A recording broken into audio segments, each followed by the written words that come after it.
چیرۆکێکی جیاوازمان بیستووە بەڵام لە فیلمەدا بێگومان فۆکەس کراوەتە سەر تەواوی ئەو چیرۆ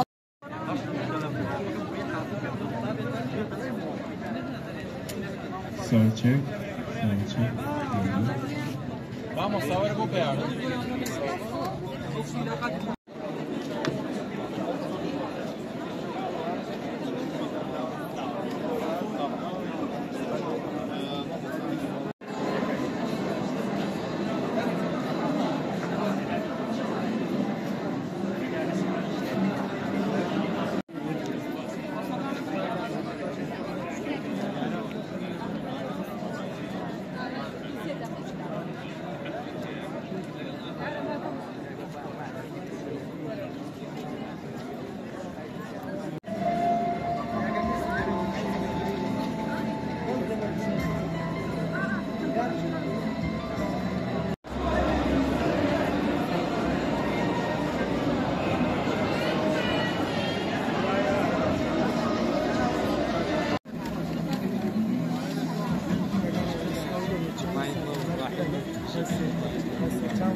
ئامادەن بێنە سەر فەرشی سوور کە بەڕێزان بڕیار حەسەن بەگ بەڕێوبەری بەرهەم، ئۆرخان مەحموود بەگ ڕێکخەری بەرهەم، ڕێنوار عوسمان یاریدەدەری بەرهەم.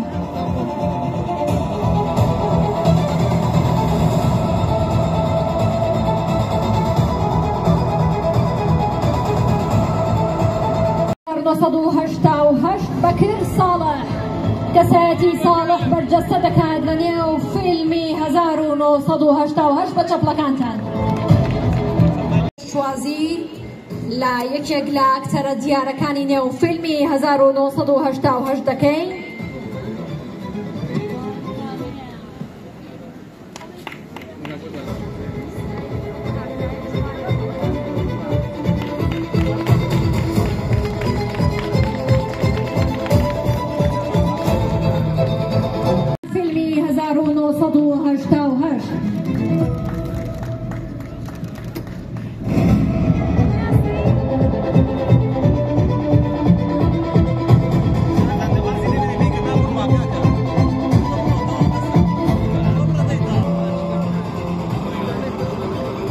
بە چەپڵەکانتان پێشوازی لە دڵنیا محەممەدی کە کەسایەتی شیلان، حەمید یوسف کە کەسایەتی تۆڵان لە نێو فیلمی 1988 دا دەبینن.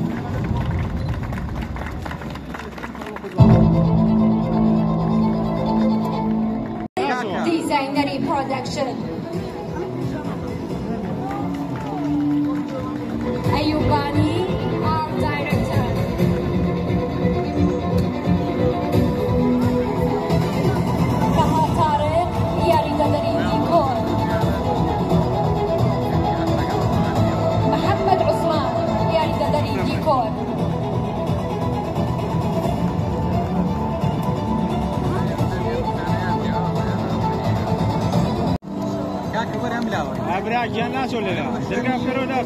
مصطفى حبيبي سرپرشتیاری VFX.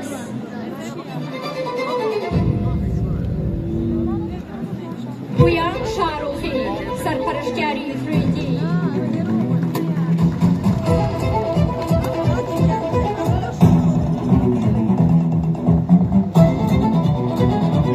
طارق یاسین دیزاینەری جلوبەرگی فیلمی 1988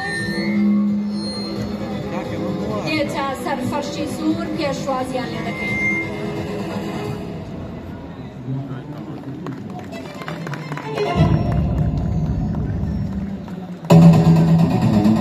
بەڕێز شەماڵی عەبەڕەش کە ڕۆڵی مام عەبدوڵڵا دەگێڕێت، هاوکات چاوان قارەمان کە ڕۆڵی ئاشنا دەگێڕێت لە فیلمی 1988.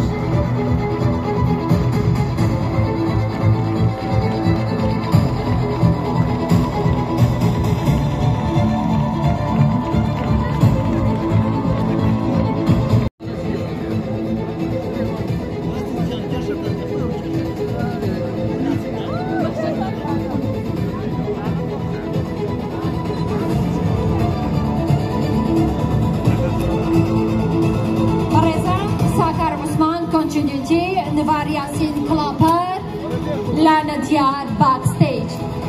بە چەپڵەکانتان پێشوازیان لێ بکەن. بەڕێزان لوقمان عەبدوڵقادر، هۆشمەند موراد، ئاراس عابد، ئاوارە حسێن.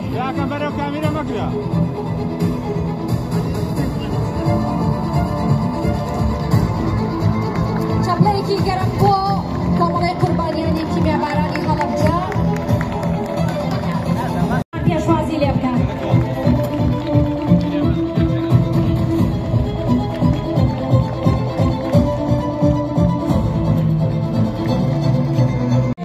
یاریدەدەری یەکەمی دەرهێنار، شایوان کەیوان یاریدەدەری دووەمی دەرهێنار، بەهێز مەجید یاریدەدەری سێمی دەرهێنار، لەسەر فەرشی سوور دەیانبینی.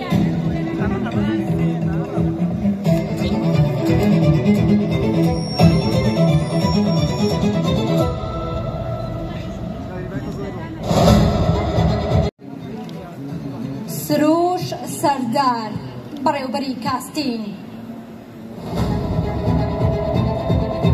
سۆکار عوسمان یاریدەدەری کاستین، ئارۆز دارا یاریدەدەری کاستین، محەممەد شوان یاریدەدەری کاستین.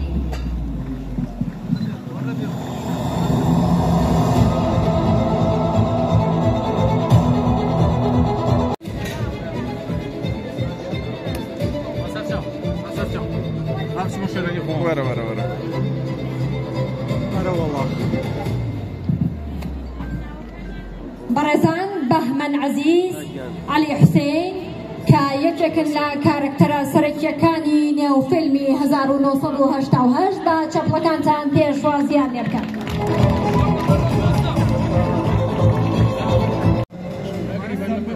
نەورۆز تەنیا کۆمپۆزەری میوزیک.